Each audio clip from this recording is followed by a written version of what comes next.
upper decks of the ship. Please feel free to move around the vessel, but please use the handrails provided on the staircase for your own safety. And please mind the steps as you go through the doors. May we also remind you that smoking is not permitted in the smoking area on the grounds of health and safety. Thank you for listening to this safety announcement, and we do hope you enjoy your trip with us.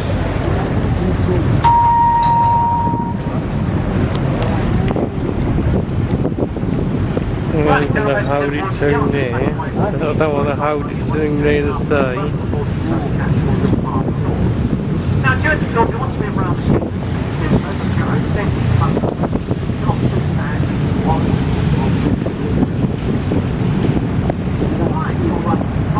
Downstairs, and if you have a camera, there'll be new sound disposal cameras behind the bar. Please feel free to take as many photos as you like. At the bar there as well, we sell tea, coffee, hot chocolate, soft drinks as well as something strong if you prefer. Bar snacks are also available. Toilets are found on either side of the bar, just inside the afternoons. Rubbish bins are dotted around the decks as well, so please use the bins for your rubbish. Do not take a look beside me. Right, well, first of all, here on the right hand side, great news of the Warrior here. The Warrior is in fact the Navy's first iron or ironclad warship. Built up on the Thames. Built in 1860, registered here in Harbour. After serving up there for 10 years, this magnificent ship was in 1979, she was discovered in Wales. Luckily saved and returned to Harbour for our hometown, which underwent a massive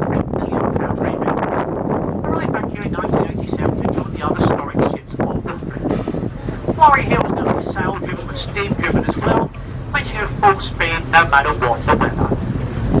As we slowly move along, we've got South Railway Jetty, the most southern part of the naval base, and the beginning of 3 miles of waterfront. Up on the shore here we have a very large red brick building called Semaphore Tower, home of the Queen's Harbour Master. With the aid of VHF radio, they'll be keeping contact and control the shipping movements from here. They also use closed-circuit TV cameras, as well as, of course, the old radar facility as well. Now, South Railway Jetty is now being prepared for invasion of the Americans. On Friday onwards for 4 days, a very large American aircraft carrier will be anchored out in the Solent. These aircraft carriers are so big, they're too big to come into Portsmouth. So the local ships are actually tendering the ship to bring the crew into Portsmouth. There's about 5,500 of them.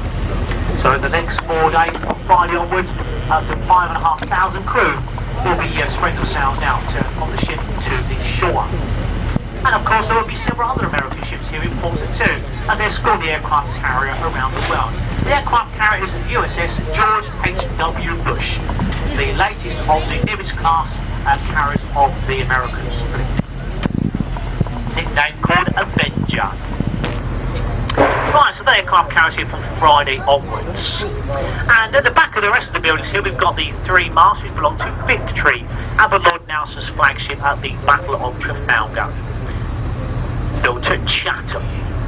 In 1922 the Victory was towed across the harbour of Portsmouth, taken from the entrance of basin number 1 into dry dock number 2 where you see it today.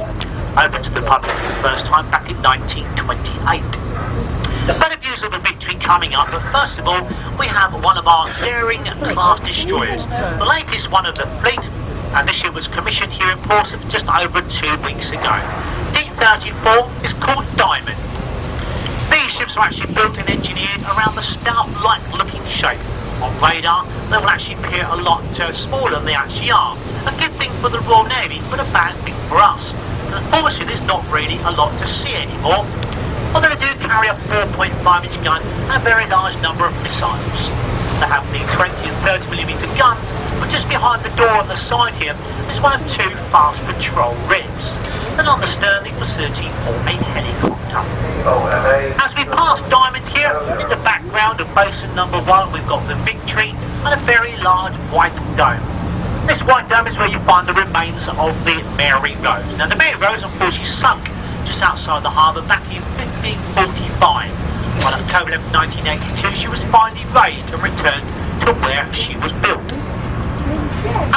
enters to basin number 1, we've got Warship Dairy, D32 of the Dairy class. The only one that was built in 2006. She was launched in 2008 and then commissioned. These ships weigh around 7,000 tons, a length of 152 metres, with a crew capacity of 190. Although they do have enough steamer accommodation on board for 235.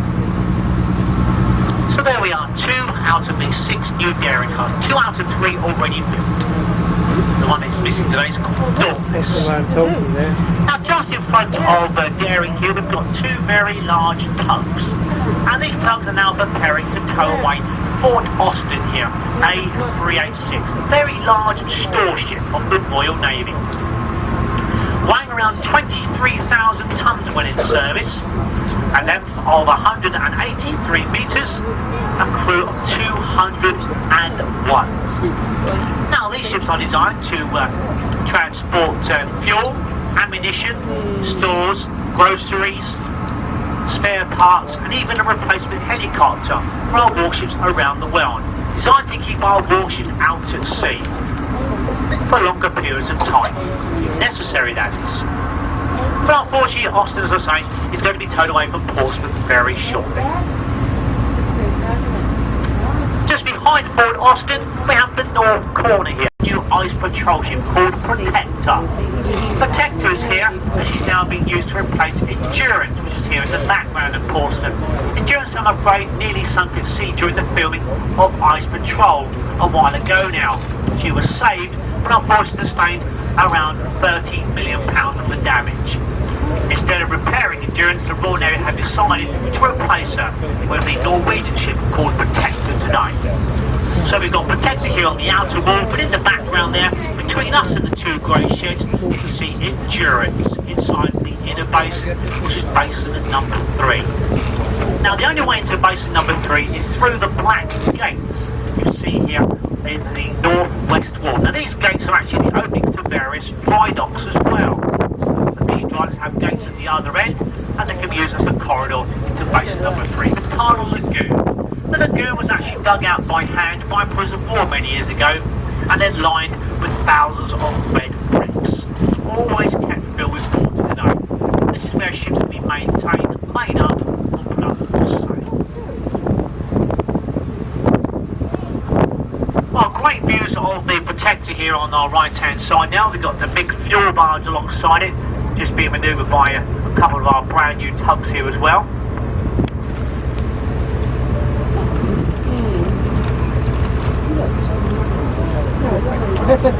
You shouldn't like that. Basin number 2 over the other side of the wall here on the right hand side. So over the top of the mid-tender Netley.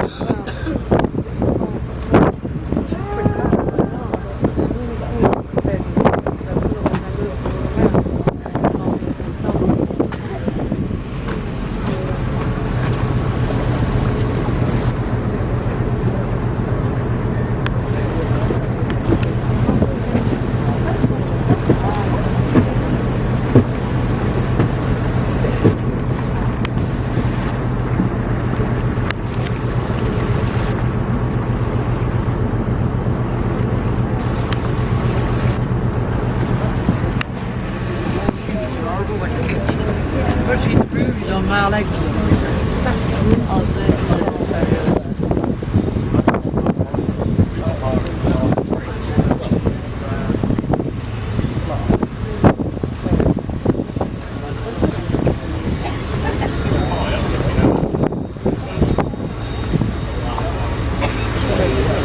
Well, as we come up to Fountain Lake Corner here, on the other side of the wall, we've got a warship called St Albans, a Duke Class Type 23 frigate, one of 13 of the fleet, weighing around 3,500 tons.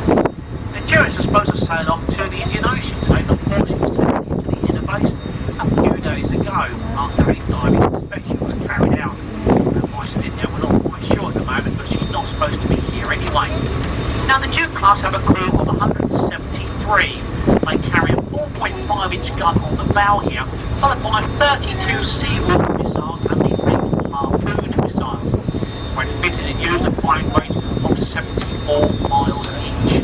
Midships, we've got 30mm guns, whilst on the stern here is a facility for 2 Lynx helicopters or a single Sea.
Gloucester came in the other day showing off her paying off Canon. Unfortunately, she's now due to be decommissioned.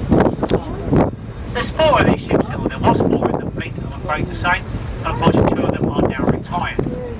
Now, these ships weigh around 4,000 tonnes. When in service, they were able to carry a small Lynx helicopter here. And as we travel down the side of the ship, there's missile decoys, there's torpedo tubes, and the 20mm guns.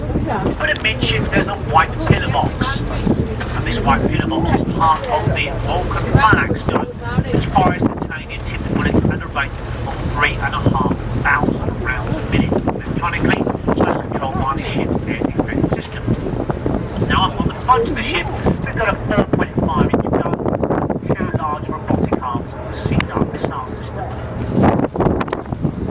We can also see the aircraft carrier Ark Royal now. Ark Royal is about the youngest of our 3 aircraft carriers, but unfortunately was decommissioned back last year. She's taken her place here in Portsmouth, replacing her sister ship called Invincible, which unfortunately was towed away to Turkey recently, unfortunately to be scrapped. Ark Royal could face the same fate in the future. She was commissioned back in 1985. Now, on the outer wall, the first of the bags 3 to be built in Manchester, and the first of 2, I'm afraid, to retire. Warship Manchester.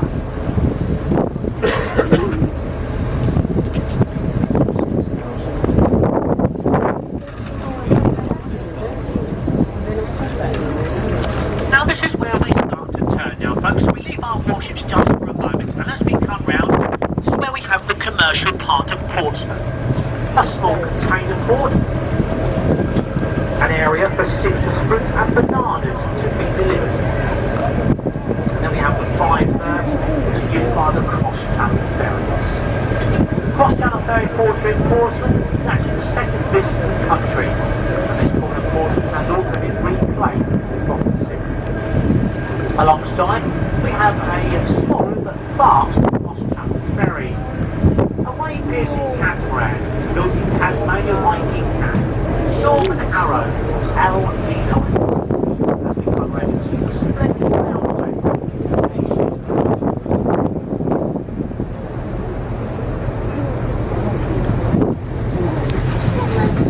Built of aluminium, very light in the water, powered by 4 big diesel engines from water jet drives.